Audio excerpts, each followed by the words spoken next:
Beshalach. First reading, Abraham, Chesed. And it was when Pharaoh let the people go, God did not lead them toward the sea on the road through the Philistine country, though that was shorter. For God said, if they face war, they might change their minds and return to Egypt. So God led the people around by the desert road toward the Red Sea. The Israelites went up out of Egypt armed for battle. Moses took the bones of Joseph with him, because Joseph had made the sons of Israel swear an oath. He had said, God will surely come to your aid, and then you must carry my bones up with you from this place. After leaving Sukkot, they camped at Etam on the edge of the desert. By day the Lord went ahead of them in a pillar of cloud to guide them on their way, and by night in a pillar of fire to give them light, so that they could travel by day and night. Neither the pillar of cloud by day nor the pillar of fire by night left its place in front of the people. Then the Lord said to Moses, tell the Israelites to turn back and encamp near Pi-hahirot, between Migdol and the sea. They are to encamp by the sea, directly opposite Baal Zephon. Pharaoh will think, the Israelites are wandering around the land in confusion, hemmed in by the desert. And I will strengthen Pharaoh's heart, and he will pursue them. But I will gain glory for myself through Pharaoh and all his army, and the Egyptians will know that I am the Lord. So the Israelites did this. When the king of Egypt was told that the people had fled, Pharaoh and his officials changed their minds about them and said, what have we done? We have sent away the Israelites from serving us. So he had his chariot made ready and took his people with him. He took 600 of the best chariots, along with all the other chariots of Egypt, with officers over all of them. The Lord hardened the heart of Pharaoh, king of Egypt, so that he pursued the Israelites, who were marching out with a strong hand. Beshalach. Second reading, Isaac, Gevuah. The Egyptians pursued the Israelites and overtook them as they camped by the sea. All Pharaoh's horses and chariots, horsemen and troops, near Pi-hahirot, opposite Baal Zephon. As Pharaoh approached, the Israelites raised their eyes upwards, and there were the Egyptians, marching after them. They were terrified and cried out to the Lord. They said to Moses, was it because there were no graves in Egypt that you brought us to the desert to die? What have you done to us by bringing us out of Egypt? Didn't we say to you in Egypt, leave us alone, let us serve the Egyptians? It would have been better for us to serve the Egyptians than to die in the desert. Moses answered the people, do not be afraid. Stand firm and see the deliverance the Lord will bring you today. The Egyptians you see today, you will never see again. The Lord will fight for you. You need only to be quiet. Beshalach. Third reading, Jacob, Tiferet. Then the Lord said to Moses, why are you crying out to me? Tell the Israelites and move on. Raise your staff and stretch out your hand over the sea to divide the water, so that the Israelites can go through the sea on dry ground. I will harden the hearts of the Egyptians, so that they will go in after them, and I will gain glory through Pharaoh and all his army, through his chariots and his horsemen. The Egyptians will know that I am the Lord when I gain glory through Pharaoh, his chariots, and his horsemen. Then the angel of God, who had been traveling in front of Israel's army, went behind them. The pillar of cloud moved from in front and stood behind them, coming between the armies of Egypt and Israel. Throughout the night, the cloud brought darkness to the one side and light to the other side, so neither went near the other all night long. Then Moses stretched out his hand over the sea, and all that night the Lord drove the sea back with a strong east wind and turned it into dry land. The waters were divided, and the Israelites went through the sea on dry ground, with a wall of water on their right and on their left. The Egyptians pursued them, and all Pharaoh's horses and chariots and horsemen followed them into the sea. During the last watch of the night, the Lord looked down from the pillar of fire and cloud and confused the Egyptian army. He made the wheels of their chariots come off so that they had difficulty driving. And the Egyptians said, "Let's get away from the Israelites. The Lord is fighting for them against Egypt." Beshalach. Fourth reading, Moses, Netzach. Then the Lord said to Moses, "Stretch out your hand over the sea so that the waters may flow back over the Egyptians and their chariots and horsemen." Moses stretched out his hand over the sea, and at daybreak the sea went back to its place.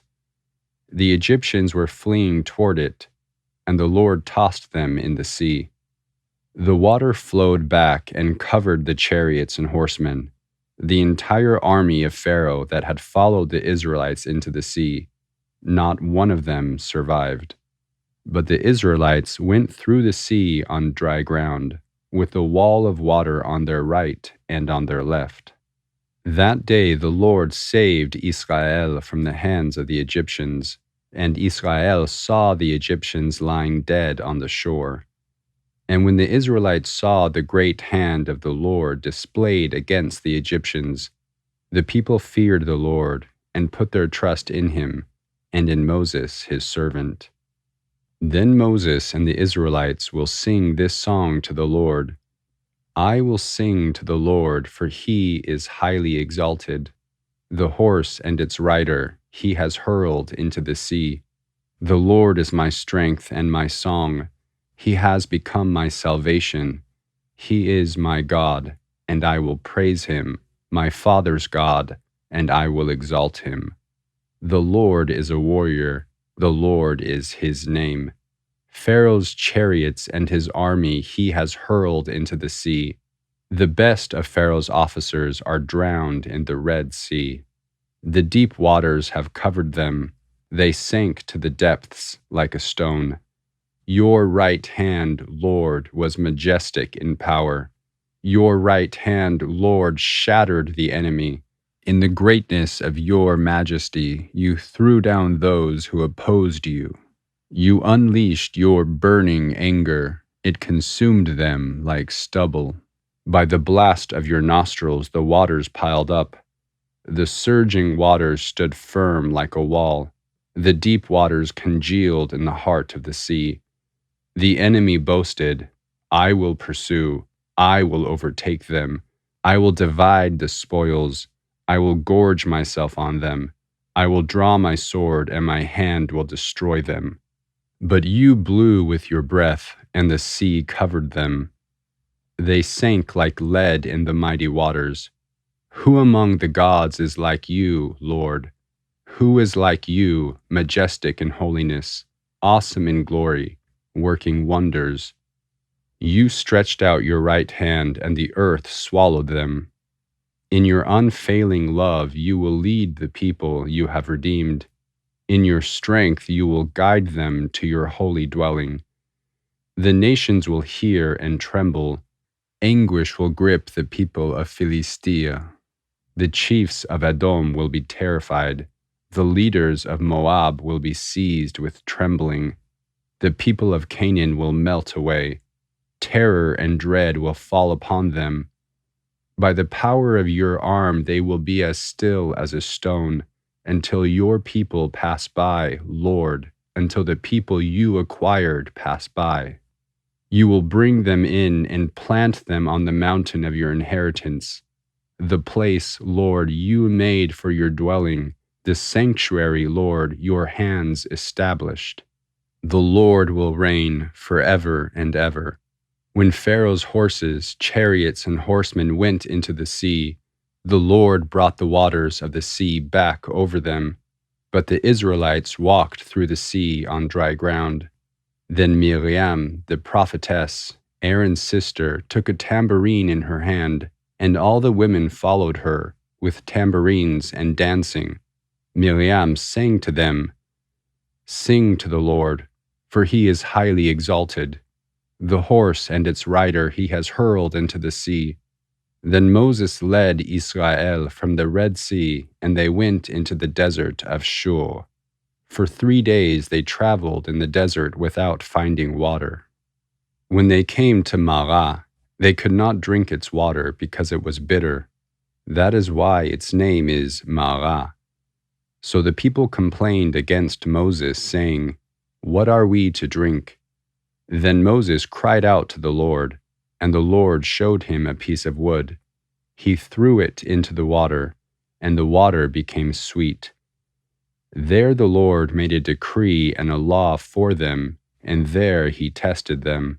He said, "If you listen carefully to the voice of the Lord your God, and do what is right in his eyes, if you pay attention to his commands and keep all his decrees, I will not bring on you any of the diseases I brought on the Egyptians, for I am the Lord who heals you."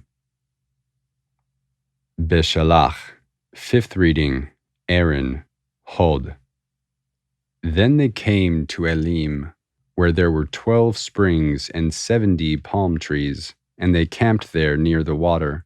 The whole Israelite community set out from Elim and came to the desert of Sin, which is between Elim and Sinai, on the 15th day of the 2nd month after they had come out of Egypt. In the desert, the whole community complained against Moses and Aaron. The Israelites said to them, "If only we had died by the Lord's hand in Egypt. There we sat around pots of meat and ate all the bread we wanted. But you have brought us out into this desert to starve this entire assembly to death." Then the Lord said to Moses, "I will rain down bread from heaven for you. The people are to go out each day and gather enough for that day. In this way I will test them and see whether they will follow my instructions or not. On the 6th day they are to prepare what they bring in, and that is to be twice as much as they gather daily."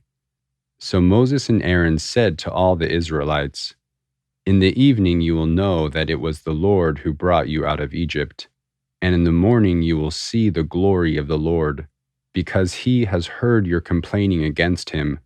Who are we that you should complain about us?" Moses also said, "You will know that it was the Lord when he gives you meat to eat in the evening and all the bread you want in the morning, because he has heard your complaining against him. Who are we? You are not complaining against us, but against the Lord."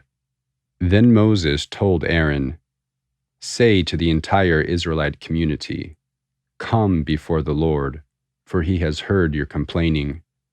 While Aaron was speaking to the whole Israelite community, they looked toward the desert, and there was the glory of the Lord appearing in the cloud.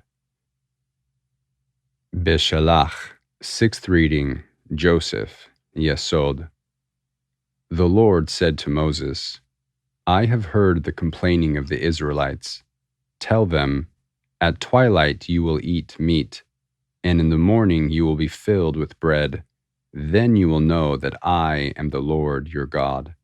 That evening quail came and covered the camp, and in the morning there was a layer of dew around the camp. When the dew was gone, thin flakes, thin like frost on the ground, appeared on the desert floor. When the Israelites saw it, they said to each other, "What is it?" For they did not know what it was. Moses said to them, "It is the bread the Lord has given you to eat. This is what the Lord has commanded. Each one is to gather as much as he needs. Take an omer for each person you have in your tent." The Israelites did as they were told. Some gathered much, some little. And when they measured it by the omer, He who gathered much did not have too much, and he who gathered little did not have too little. Each one gathered as much as he needed. Then Moses said to them, "No one is to keep any of it until morning." However, some of them didn't listen to Moses. They kept part of it until morning, but it was full of worms and began to smell. So Moses was angry with them. Each morning, everyone gathered as much as he needed, and when the sun grew hot, it melted. On the 6th day, they gathered twice as much, 2 omers for each person, and the leaders of the community came and reported this to Moses. He said to them, "This is what the Lord said. Tomorrow is to be a day of rest, a holy Sabbath to the Lord. So bake what you want to bake, and cook what you want to cook. Save whatever is left, and keep it until morning." So they saved it until morning as Moses commanded, and it did not spoil or stink. "Eat it today," Moses said, "because today is a Sabbath to the Lord. You will not find any of it in the field today. 6 days you are to gather it, but on the 7th day, the Sabbath, there will not be any." Nevertheless, some of the people went out on the 7th day to gather it, but they found none. Then the Lord said to Moses, "How long will you refuse to keep my commands and my instructions? See how the Lord has given you the Sabbath. That is why on the 6th day he gives you bread for 2 days. Everyone is to stay where he is. No one is to go out on the 7th day." So the people rested on the 7th day. The people of Israel called the bread manna. It was white like coriander seed and tasted like wafers in honey. Moses said, "This is what the Lord has commanded. Take an omer of manna and keep it for the generations to come, so they can see the bread I gave you to eat in the desert when I brought you out of Egypt." So Moses said to Aaron, "Take a jar and put a full omer of manna in it. Then place it before the Lord to be kept for the generations to come." As the Lord commanded Moses, Aaron put the manna in front of the community to be kept. The Israelites ate manna 40 years until they came to a land that was settled. They ate manna until they reached the border of Canaan, and the omer is 1/10 of an ephah. Beshalach, 7th reading, David, Malchut. The whole Israelite community set out from the desert of Sin, traveling from place to place as the Lord commanded. They camped at Rephidim, but there was no water for the people to drink. So they quarreled with Moses and said, "Give us water to drink." Moses replied, "Why do you quarrel with me? Why do you test the Lord?" But the people were thirsty for water there, and they grumbled against Moses. They said, "Why did you bring us up out of Egypt to make us and our children and livestock die of thirst?" Then Moses cried out to the Lord, "What am I to do with these people? They are about to stone me." The Lord answered Moses, "Walk on ahead of the people. Take with you some of the elders of Israel, and take in your hand the staff with which you struck the Nile, and go. I will stand there before you by the rock at Horeb. Strike the rock, and water will come out of it for the people to drink." So Moses did this in the sight of the elders of Israel, and he called the place Massah u'Meribah, because the Israelites quarreled and because they tested the Lord, saying, "Is the Lord among us or not?" Amalek came and attacked the Israelites at Rephidim. Moses said to Yehoshua, "Choose some of our men and go out to fight Amalek. Tomorrow I will stand on top of the hill with the staff of God in my hands." So Yehoshua did what Moses told him, to fight the Amalek, and Moses, Aaron, and Hur went up to the top of the hill. As long as Moses held up his hands, the Israelites triumphed. But whenever he lowered his hands, Amalek triumphed. When Moses' hands became heavy, they took a stone and put it under him, and he sat on it. Aaron and Hur held his hands up, one on one side, one on the other, so that his hands remained steady till sunset. So Yehoshua overcame Amalek and its people by sword. Beshalach, Maftir. Then the Lord said to Moses, "Write this on a scroll as something to be remembered, and make sure that Yehoshua hears it, because I will completely blot out the memory of Amalek from under the heavens." Moses built an altar and called it Adonai Nisi. He said, "For hands were lifted up to the throne of the Lord. The Lord will be at war against Amalek from generation to generation." Haftarah of Beshalach, Judges 5, 1-31. On that day, Deborah and Barak, son of Abinoam, sang this song. When the princes in Israel take the lead, when the people willingly offer themselves, praise the Lord. Hear this, you kings. Listen, you rulers. I will sing to the Lord. I will sing. I will make music to the Lord, the God of Israel. Lord, when you went out from Seir, when you marched from the land of Edom, the earth shook, the heavens poured, the clouds also poured down water. The mountains quaked before the Lord, the one of Sinai, before the Lord, the God of Israel. In the days of Shamgar, son of Anat, in the days of Yael, the roads were abandoned, travelers took to winding paths. Village life in Israel ceased until I, Deborah, arose a mother in Israel. When they chose new gods, war came to the city gates, and not a shield or spear was seen among 40,000 in Israel. My heart is with Israel's princes, with the willing volunteers among the people. Praise the Lord. You who ride on white donkeys, sitting on your saddle blankets, and you who walk along the road, consider the voice of the singers at the watering places. They recite the righteous acts of the Lord, the righteous acts of his warriors in Israel. Then the people of the Lord went down to the city gates. Wake up, Deborah. Wake up, break out in song. Arise, Barak. Take captive your captives, son of Abinoam. Then the men who were left came down to the nobles. The people of the Lord came to me with the mighty. Some came from Ephraim, whose roots were in Amalek. Binyamin was with the people who followed you. From Machir, captains came down. From Zebulun, those who bear a commander's staff. The princes of Issachar were with Deborah.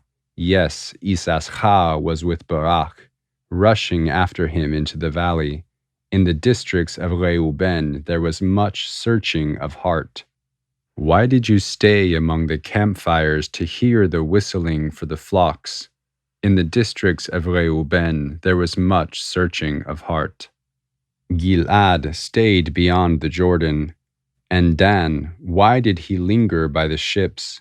Asher remained on the coast and stayed in his coves. The people of Zebulun risked their very lives. So did Naphtali on the heights of the field. Kings came, they fought. The kings of Canaan fought at Taanach by the waters of Megiddo, but they carried off no silver, no plunder. From the heavens the stars fought.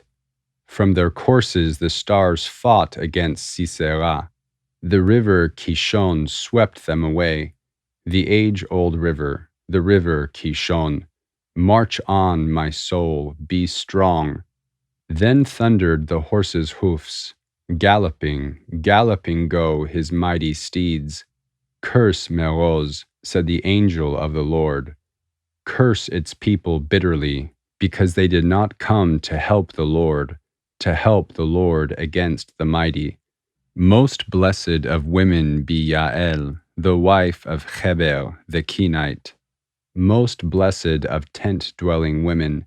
He asked for water, and she gave him milk. In a bowl fit for nobles, she brought him curdled milk. Her hand reached for the tent peg, her right hand for the workman's hammer. She struck Sisera, she crushed his head, she shattered and pierced his temple. At her feet he sank, he fell, there he lay. At her feet he sank, he fell.